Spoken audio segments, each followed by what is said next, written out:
The Women's Fund for Scotland is Scotland's only dedicated fund for women and girls.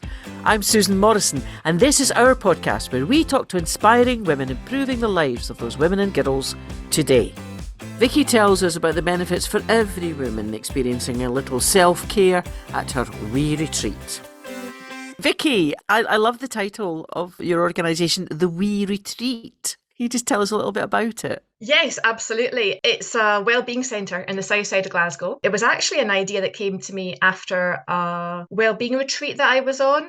And I was just feeling so grounded, so peaceful. And I just said to one of my friends, I said, do you know, wouldn't it just be wonderful? Can you imagine the world if everybody had the time to have a wee retreat? And that was it. So now we have it. You know, I'm not actually sure I've ever heard the words Wellbeing Centre and Glasgow all in the same sentence, actually. So You'd be surprised. You'd be surprised about how much we've got going on up here. Oh, I'm pretty sure you're a mover and a shaker when it comes to well-being, Vicky. Give me an idea of what well-being at the wee retreat looks like. That's a good question. And the answer is it looks very different for every single person that comes. And that was the aim.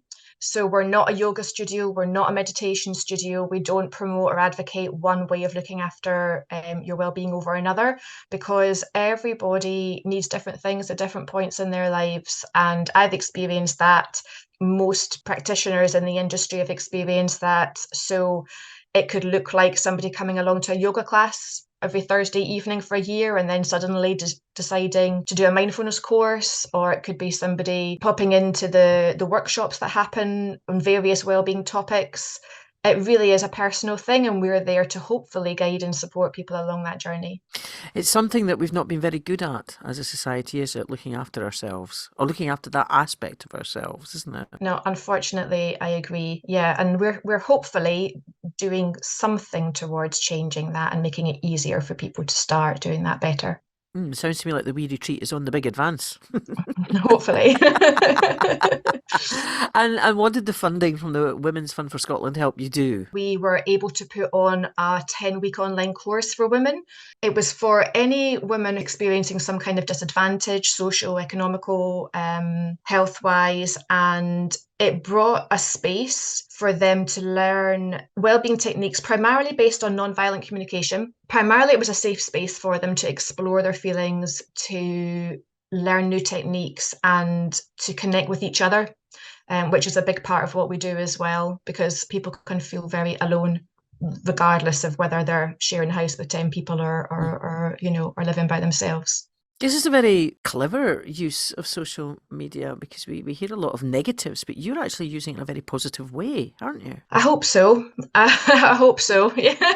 We've got some core values that we try and stick to. So we don't have a blog on our website because we don't want to encourage people to spend any more time on the internet than they need to, because that's not where the real world exists, although it's a very helpful tool. We try and signpost and encourage people through the social media channels that we have for tips and events and different ways to look after their well-being. So hopefully we're achieving that in some way as well. And is that a message that you can get over to funders easily? You're in the real world, not the social media world. Because I would imagine right now the funding landscape looks pretty tough. We're actually a community interest company. So we're actually for profit, and the profit needs to get put back into meeting our social aims. And that was always the way I wanted to run the enterprise. We're not a charity. There's charities out there doing the groundwork and that grassroots level. We're not that, and they need that funding. And we were kind of on track to do that pre-COVID with our lovely business plan. And unfortunately, it's just not something we've been able to get back on track with yet. We're working towards that, and grants like the one that we've had from the Women's Fund have just meant that we've been able to go some way towards meeting our social aims while we are in that transition process. And the Women's Fund for Scotland doesn't just give grants, though, of course it gives support and networking. Is that something that you find advantageous as well? I think it's refreshing. I think it's really refreshing. I mean, we don't have a long-standing history of relationships with different funding bodies. We're kind of quite new to all that scene, and it wasn't sort of part of our plan to reach sustainability through relying on funding. But I think that the way that the Women's Fund for Scotland you get a sense of nurturing and a sense of belonging that I haven't experienced from many other funders that we've worked with. So it's definitely appreciated. Ah, that is so lovely to hear.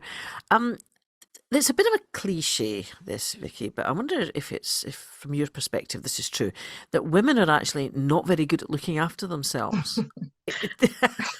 It's not. It's so true. We are. I say this with the greatest respect to women, Oh, but absolutely.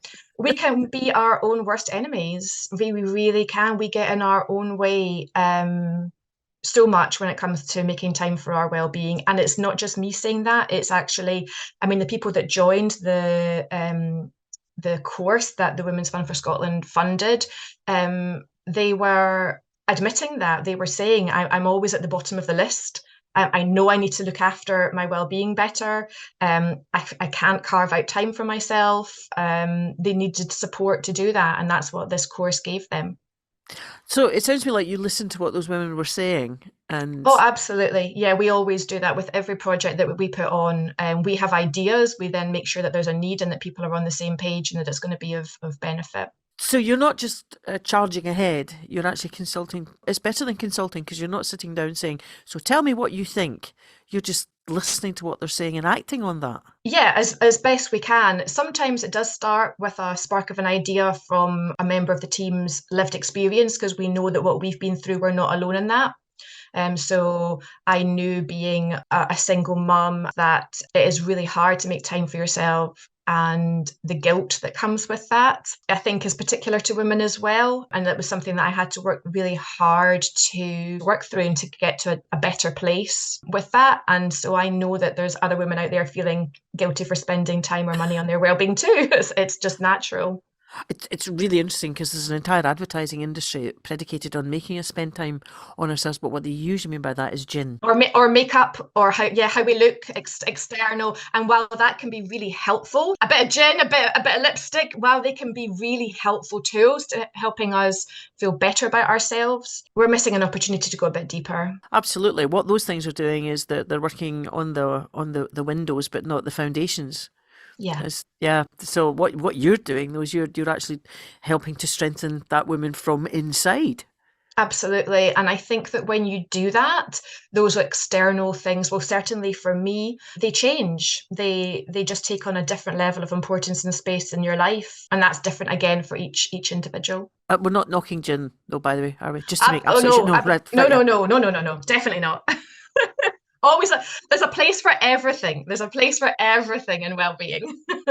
So it sounds to me like you're a great two-way communicator. Is that a tip that you would give to other organisations working particularly with women, which is listen to what they tell you? I think we have to, otherwise we're running the risk of dictating what we think people need. And I don't think that's a helpful place to start. It's like we know better than you. Well, actually, we can listen to you and we can give you our expertise and then we can mold something together. So how do these women find you? We actually did a recent survey and we did a post. I kind of had a long bit of wallpaper on our table, massive wooden table in the entrance, and we asked that question. We asked lots of questions about how people find us, and just when you asked that question, Susan, one woman had written, "The wind brought me here."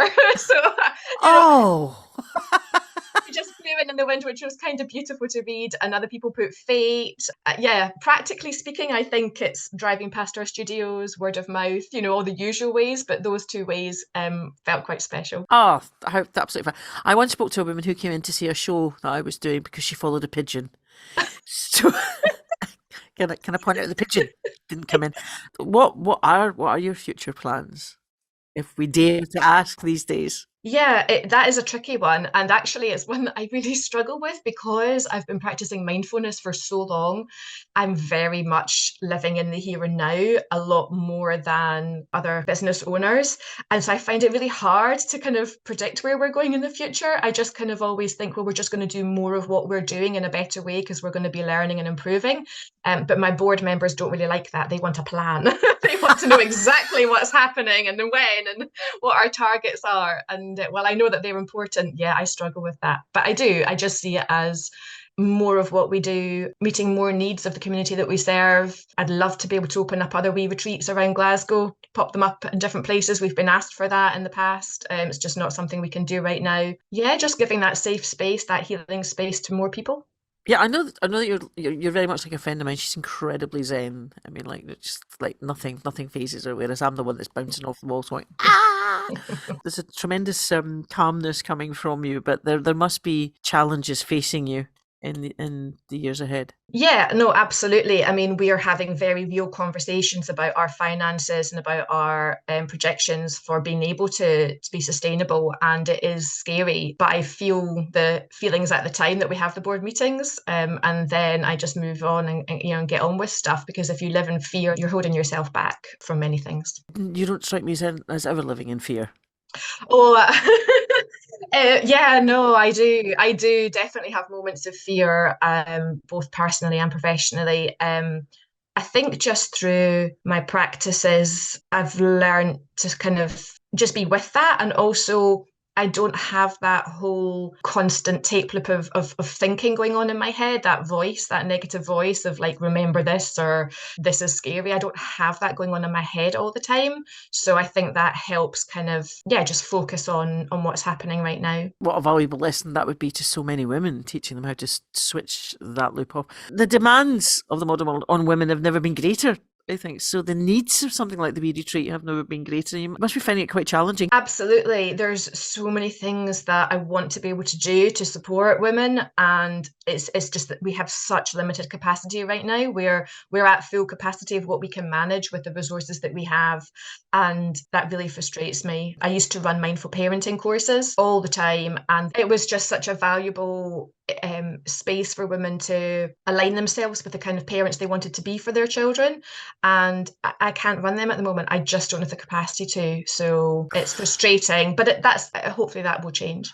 Well, do you think maybe that's something you would call upon the Women's Fund for Scotland for, is not just funding, but for that support and that networking ability to perhaps connect with other funders? Yeah, absolutely. Absolutely. I think that these are times that you just have to be open to working differently, to establishing new ways of working. And if that means that we can then help more people, then absolutely. Yeah. I mean, it's truly shocking to me that I'm just going to check that, yeah, only 1.8% of funds go to organisations and charities and groups like yourself working with women, which I think is jaw-dropping. Bearing in mind that we're, 50% of the population, you'd expect it to be a little bit better spread out, wouldn't you? Yeah, no, absolutely. We're our own worst enemies, and there's so much that we can do to change that. It's just having all the things in place to make that happen. Yeah, absolutely. And the wee retreat, you definitely seem to be holding up a beacon to help women just in their lives, just to make it a little bit better. Hopefully. I think you're providing a lifeline there in the south side of Glasgow, and I look forward to seeing the wee retreat advance right across Scotland. Thank you. That'll be amazing. Thank you so much for your time. No, thank you. Thank you for joining us and listening to this story. I hope you've been inspired. And if you would like to support the Women's Fund for Scotland, search for us online and listen out for our other podcast episodes.